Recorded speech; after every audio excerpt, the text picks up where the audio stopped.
This bill be now read a second time, and I call the member for Wentworth. Deputy Speaker, I rise in support of this bill. Millions of Australians interact with digital assets in some form, as developers, as investors, as users. As this form of payment technology becomes more ubiquitous, it will become part of the lives of many more of us. But until now, anyone buying or selling digital assets in Australia has done so in a regulatory grey zone that offered little protection for users and a lack of certainty for legitimate digital asset platforms. This bill is a critical step forward towards addressing this lack of regulatory clarity and comes not a moment too soon. Actually, one of the major criticisms, probably the biggest criticism I have of this bill, is the time that it has taken us to get here, because I think the need for this bill has been urgent and one that I've been pushing for since the previous parliament. This bill amends the Corporations Act and the Australian Securities and Investment Commission Acts to create a regulatory framework for digital asset platforms and cryptocurrency exchanges. It defines digital asset platforms and tokenised custody platforms as financial products and ensures these platforms are regulated according to Australian financial services law. This regulatory clarity will be a significant enabler of Australia's burgeoning digital assets industry. The Tech Council of Australia estimates that with the right regulatory and policy settings, digital assets could contribute $60 billion per year to Australia's GDP. The digital asset sector is also paving the way to modernising our financial infrastructure and has the potential to strengthen Australia's competitiveness as a technology and financial hub in the region. As technology changes, our regulation needs to be nimble to keep up. Our regulation should not get in the way of progress, but rather create the appropriate guardrails to seize new opportunities. Credible firms, in firms that are trying to do the right thing, they just want to know the rules by which they play by. Investors want confidence in the platforms on which they are buying and selling cryptocurrencies, and consumers want to be confident that they are reasonably protected from harm, regardless of whether the financial product they invest in is traditional or digital. I support this bill because I think it is an important forward step on all these fronts. Digital innovation is also a critical driver of productivity growth.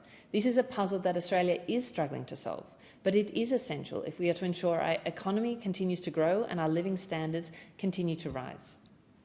Bringing digital asset platforms under the existing Australian Financial Services Licence, AFSL, framework is a sensible way to regulate this emerging industry in a way that fosters growth without government getting in the way. This framework is well regarded and is well understood and allows us to apply the principle of same risk, same regulation to new technologies and products like digital currencies. My electorate of Wentworth is home to many of these firms and the business leaders who are spearheading the growth of Australia's digital asset sector.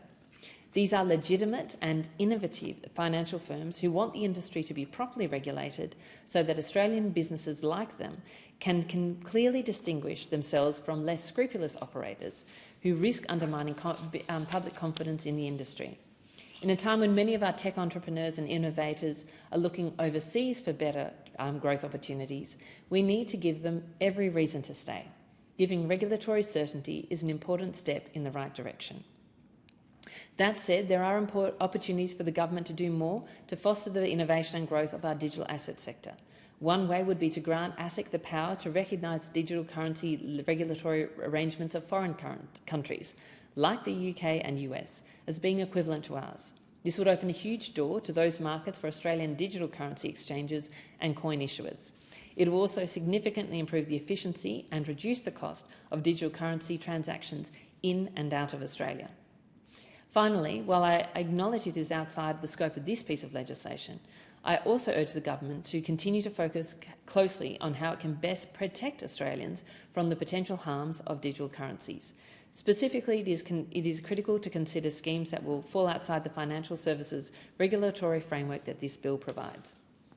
For example, operators that directly issue speculative tokens to the public as part of a pump and dump so-called schemes do not hold client assets, so would not be covered by this regulation, while still posing a risk to the unassuming buyer.